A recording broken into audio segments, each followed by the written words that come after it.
Professors can ask you any questions they want because we like to show the students how dumb you Christians really are. I said, I would be honored to come for that. So I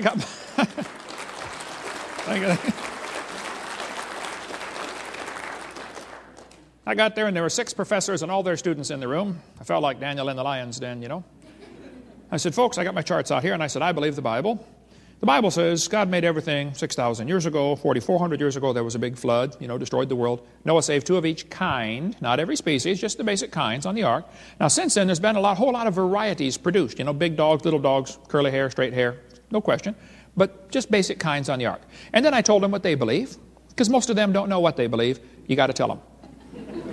You guys believe 20 billion years ago, Big Bang. 4.6 billion years ago, the earth cooled down. It rained on the rocks for millions of years, turned them into soup, and the soup came alive 3 billion years ago. One professor was getting kind of upset about that time. He said, Hovind, do you realize there are hundreds of varieties of dogs in the world? I said, yes, sir, there's a bunch. He said, do you mean to tell me that all those dogs came from only 2 dogs on Noah's Ark? You expect me to believe that? I said, sir, would you look at what you're teaching your students? You're teaching your students that all the dogs in the world came from a rock. He didn't have any more questions after that. I was in a debate one time, and afterwards this lady came up to me and she said, she was obviously upset. She said, tonight, you said that we believe we come from a rock. We do not believe that. I said, ma'am, just calm down. You're about to blow a gasket, I said, ma'am, do you believe in evolution? She said, yes, I do. I'm a professor here at the university. I said, okay, then tell me, where did we come from? She said, we came from a macromolecule. I said, and where did that come from? She said, from the oceans, from the prebiotic soup. I said, where did that come from? She said, well, it rained on the rocks for millions of years. It was so cool. You could see it was slowly dawning on her. I do believe I come from a rock, don't I? Yes, ma'am, you certainly do. Yeah. I found her life verse, saying to a stock, thou art my father, to a stone, thou hast brought me forth. There's Grandpa. Yep. I found my daddy's life verse. Lord, have mercy on my son, for he is a lunatic and sore vexed. Anyway, the Bible says the earth was filled with violence. Everybody was wicked. All flesh had corrupted his way. Everything was corrupt. And God said to Noah, the end of all flesh has come before me. The earth is filled with violence through them. Behold, I will destroy them with the earth. Make thee an ark. And so Noah said to his boys, go for wood. We got to build a boat. And so they went and got all this wood, and they built this big boat. Now, after the flood was over, Noah's son had a son and named him Arphaxad. Why would anybody name a kid Arphaxad? Can't you see that kid in kindergarten? What's your name, son? Arphaxad. You know how to spell it? No? Nobody does. Don't you think one day little Arphaxad's getting big enough, he's sitting on Grandpa's lap like kids do, and he looks around, he says, hey, Grandpa, I have a question. How come we're the only people in the whole world? Where is everybody? Eventually that thought's going to cross his mind. And Grandpa's going to tell him the story about the flood. Actually, his daddy's going to live long enough to tell that story to Abraham, Isaac, and Jacob. They lived a long time back there, folks, right after the flood. And today there are 270 surviving flood legends. They're still telling the story about the flood in many cultures that have never heard of the Bible. The Hawaiians had a legend that said long after the death of Kunihana, the first man, the world became a wicked, terrible place to live. There was one good man left. His name was Nu'u. He made a great canoe with a house on it and filled it with animals. The waters came up over all the earth and killed all the people. Only Nu'u and his family were saved. Interesting. One family saved in a giant canoe. That sounds kind of like the Bible story, doesn't it? The Chinese have a story called the Hiking Classic. It's one of the oldest stories in the world. It says the father of their civilization is a guy named Fuhai. The story says Fuhai, his wife, 3 sons, and 3 daughters escaped a great flood. After the flood, they were the only people alive on earth. And they repopulated the world. Well, now that sounds kind of like the Bible story too, doesn't it? The Toltec Indians in Mexico have a legend that says the first world lasted 1,716 years and was destroyed by a flood that covered the highest mountains. Only one family named Coxcox survived. 1,716 years. Well, you know, the Bible dates add up to 1656. But that's not bad for a legend 4,000 years old. I just suspect maybe even the Atlantis story is another flood legend. As far as the people on the ark were concerned, the whole world sank beneath the waves, you know. Why would there be 270 surviving flood legends today? Oh, well, I think it's because there was a flood. That's my theory. It's not too complicated. If you look at the country of Turkey, on the far right-hand side, there's a mountain called Mount Ararat. On a Turkish map, this is called Noah on Gumshi, which means Noah's big boat. They've got signs. You drive right up to it. This way to Noah's big boat, 5 kilometers. The Bible says the ark rested in the 7th month. Now that's interesting. Some of the skeptics will say, no, the flood lasted a year. The flood didn't last a year. Noah was in the ark for a year. But parts of the ground probably only underwater for a few weeks or a few months, just long enough to drown everybody. The ark actually hit bottom in the 7th month.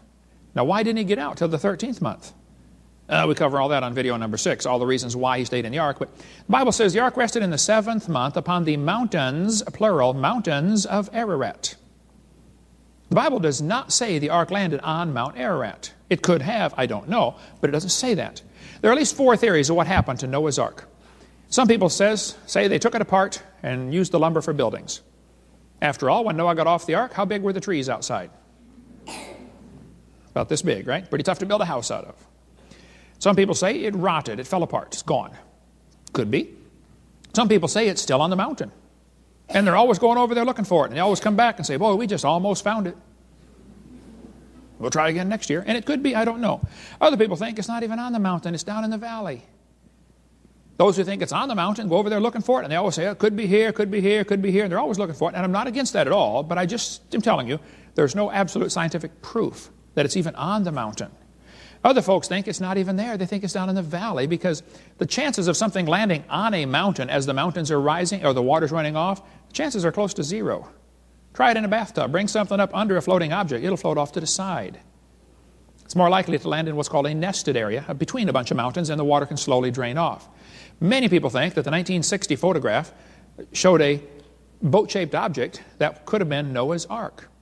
As they examined it, then in 1978, an earthquake lifted it up out of the ground, or the ground fell away, or whatever happened. It's now sticking up out of the ground about 10 feet or 15 feet. They think that's Noah's Ark, right there, that boat-shaped object. I've had people tell me that's not Noah's Ark because when mud flows around an object, it makes a teardrop shape. Well, I understand that.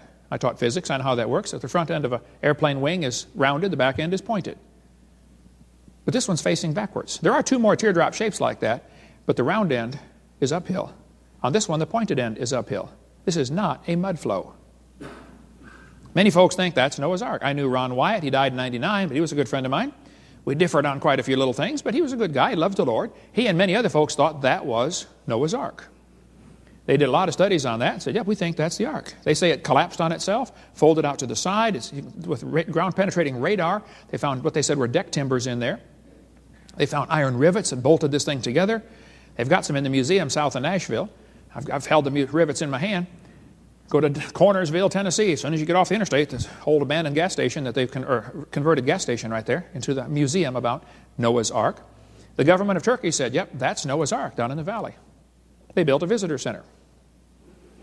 Now, there have been some creationist organizations that say, no, it's not Noah's Ark, and we don't like you because you even say it might be. Oh, okay, I'm sorry, you know. If I ever start working for you, I'll do what you say. But meanwhile, I'm going to tell folks I think it's a possibility that it could be Noah's Ark. The Bible says the ark will be 300 cubits long. Now, a cubit is elbow to fingertip. I'm 6'1", my cubit is 21 inches. The standard Hebrew cubit was 18 inches. The standard Egyptian cubit is 20.6. That boat-shaped object is 20.6 inches times 300, or 515 feet long. So that doesn't prove it's Noah's Ark, but it could be. It's in the right place, it's about the right shape, and it's about the right length. It's about 2/3 the size of the Titanic. Makes it about almost 2 football fields long. Pretty good-sized boat. In that region, they found 12 big rocks that weigh about 9,000 pounds apiece. These rocks have holes in the top. Apparently, that hole was to hold a rope, and this rock was held over the side of the boat. 10 or 12, or who knows how many. They found 12. Could have been more. That's called a drogue stone. If you hang a bunch of rocks all around the boat becomes more stable during stormy weather. It's like a whole bunch of shock absorbers. to keep the boats flat, keep your platform flat. If it really gets windy, they'll drag behind you, and it turns the boat perpendicular to the waves. Now you can't roll over, capsize. That's real dangerous in high seas. One atheist wrote me a letter and said, Hovind, I heard your seminar about Noah's Ark having rocks hanging all over the side. He said, you are so stupid. Don't you know if he had rocks hanging all over the boat, it would slow him down?